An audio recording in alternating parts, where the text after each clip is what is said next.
प्रितीच्या भाव तुमकां सगल्यांक देव बरो दीस दिवं म्हणटा.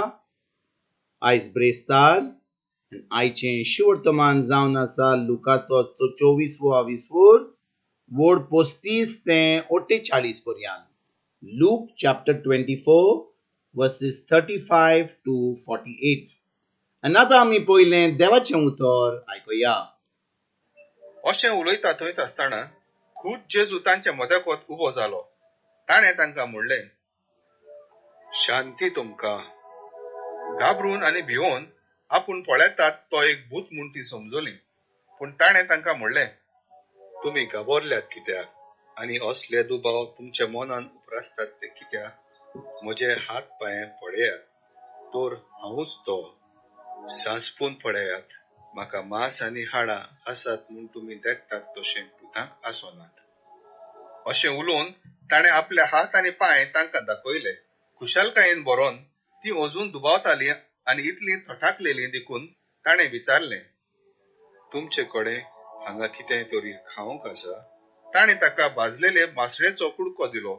तो ताणें तांचे उजेर खेलो आनी ताणें तांकां सांगलें, तुमच्या सांगाती हांव अजून आसलो तेन्ना तुमकां सांगलेलें तें हेंच. मोइसेसाची सुमूट, प्रवादी आनी स्तोत्रां हातून म्हजे विशीं जें बरयल्लें आसा तें सगळें देवाचे कुशेप्रमाणे संपादून येवचें आसलें. मागीर शास्त्राचो ओठ समजूंक ताणें तांची मोत उक्ती केली आनी तांकां म्हणलें, बरयल्लें आसा तें अशें, क्रिस्त कश्ट मरोन सोंसतलो, तिसऱ्या दिसा तो मेल्यांतलो पुनर्जीवन जातलो आनी जेरुजालेमांत सुरू करून ताच्या नांवान जिवीत मोन बदलप आनी पातकाचे बोगसणे सगळ्या पोरजांक परगट जातले. तुमी ह्या गोडण्याची साक्षी दिवंक जाय. प्रितीच्या भाव आयचें शिवर्तमान जें आमी आतां वाचलां तातूंत आमी पळयता की जेजू ह्या दोन शिसांक जे एमोसाक वेताले तांचे बरोबर तो थिंचोर एमोसाक वेता. तांचे बरोबर थिंचोर तांचे बरोबर उणें मोडटा, पूण थिंचोलो नाच जाता. आनी मागीर हे दोग शीस पोत्तून जेरुजाल्याक वेता आनी थिंचोर आतां जेजू तांकां पोत्तून मेळटा. आनी थिंचोर आतां जेन्ना तो तांकां मेळटा तो आपल्या 11 शिसांकूय मेवता आनी थिंचोर तांकां सांगता की ताणें मरोंक जाय आसलें, पुनर्जेवंक जाय आसलें आनी तो तांकां सगळी जी खबर मोजेसान बरयल्ली ती त्या दिसा पासून जें प्रवादीन सांगलेलें तें तांकां सजमून दिता. आनी भाव भयणीनो, ह्या 45 वोडीन तो कितें करता? मागीर शास्त्रांचो अर्थ समजूंक ताणें तांची मोत उक्ती केली आनी तांकां म्हणलें, बरयलेलें आसा तें अशें, क्रिस्त कश्ट मरोन सोंसतलो, तिसऱ्या दिसा तो मेल्यांतलो पुनर्जीवन जातलो आनी जेरुजाल्याक थान सुरू करून ताच्या नांवान जिवीत मोन बदलप आनी पातकांचें बोगसणें सगळ्या परजांक परगट करूंक अशें जातलें. आनी तो म्हणटा तांकां, तुमी ह्या घडणेची साक्षी दिवंक जाय. भाव भयणीनो, जेन्ना जेजू ह्या संवसारान आसलो तो शिसांक उतराची सजमणी दितालो. तो तांकां सांगतलो कशे भाशेन हें उतर सांगलें, कित्याक तांकां ती जाणवाय नासली, तांकां ती सजमणी नासली. आनी भाव भयणीनो, जें थोड्या दिसांनी पवित्र आत्मो करपाचो आसलो तें काम आतां जेजू करता. तें काम तो आतां पवित्र आत्म्याचें करता आनी त्या शिसांक आतां त्या उतराची सजमणी दिता. कित्याक भाव भयणीनो, त्या वेळार जेन्ना जेजू पुनर्जीवन जालो तेन्ना पवित्र आत्मो आजून येवंक नासलो. आजून जेजू स्वर्गार वचोंक नासलो, ताणें पवित्र आत्मो धाडूंक नासलो. पूण जेन्ना जेजू ह्या संवसारान आसलो तो आतां तांचो गुरुजी आसलो. तो तांकां आतां उतराची सजमणी दिलो आनी ताणें कितलें तांकां शिकोवन दिली 3.5 वर्सां जेन्ना ह्या शिसां बरोबर आसलो. पूण ताच्या मनान कांयच रावूंक ना.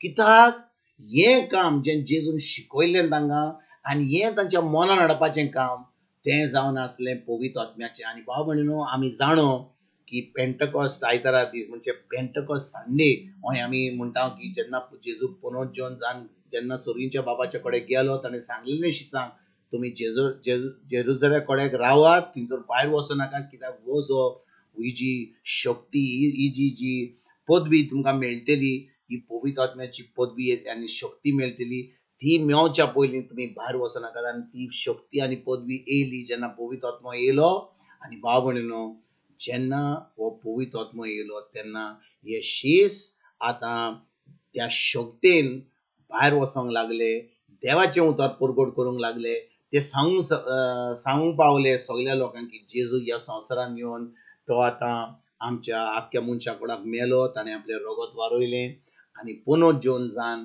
आतां आमी त्या जेजूचेर बाबार धरूंक जाय जेन्ना आमी त्या जेजूचेर बाबार धरता तेन्ना की आमी देवाचीं भुरगीं जाता देव आपलो पवित्र आत्मो आमकां दिता आनी आयज भाव भयणीनो जेन्ना हें शिवर्तमान आमी 2000 वर्सां जावन आमी आयकता आमी आमच्या मनान धरूंक जाय की पवित्र आत्मो ना जाल्यार कित्याक जेजू आमचे बरोबर ना जेजू आतां सोरींच्या बाबाच्या उजव्या कडेन पडला ताचो आत्मो आमचे कडेन आहा ताणें आपलो आत्मो पेंटकस्ट सांडे धाडला म्हणून पवित्र आत्म्याच्या आदारान पवित्र आत्म्याच्या शक्तीन आतां आमच्यान हें उतराची सजमणी आमकां मेळोंक पावता आतां आमच्यान हें उतर सजमूंक जाता हें उतर पाडूंक जाता आनी जेन्ना आमकां कसलीच परिस्थिती येता आमच्या जिवितान तेन्ना पवित्र आत्मो आमच्या मनान हाडून आमच्या मनाची नडसुणी करपाक आमकां आदार दिता आनी जेन्ना आमी आमच्या मनाची नडसुणी करता तें उतर आमी दिसपट्या जिवितान पाळटा तें उतर आमी कोत्ता आतां भाव भयणीनो एक आमी जैतिवंत जिवीत जें जेजून आमकां घडलां आपल्या रोगता वरवीं आपल्या आमोलीक रोगता वरवीं खुरसार तें आमी जिवूंक पावता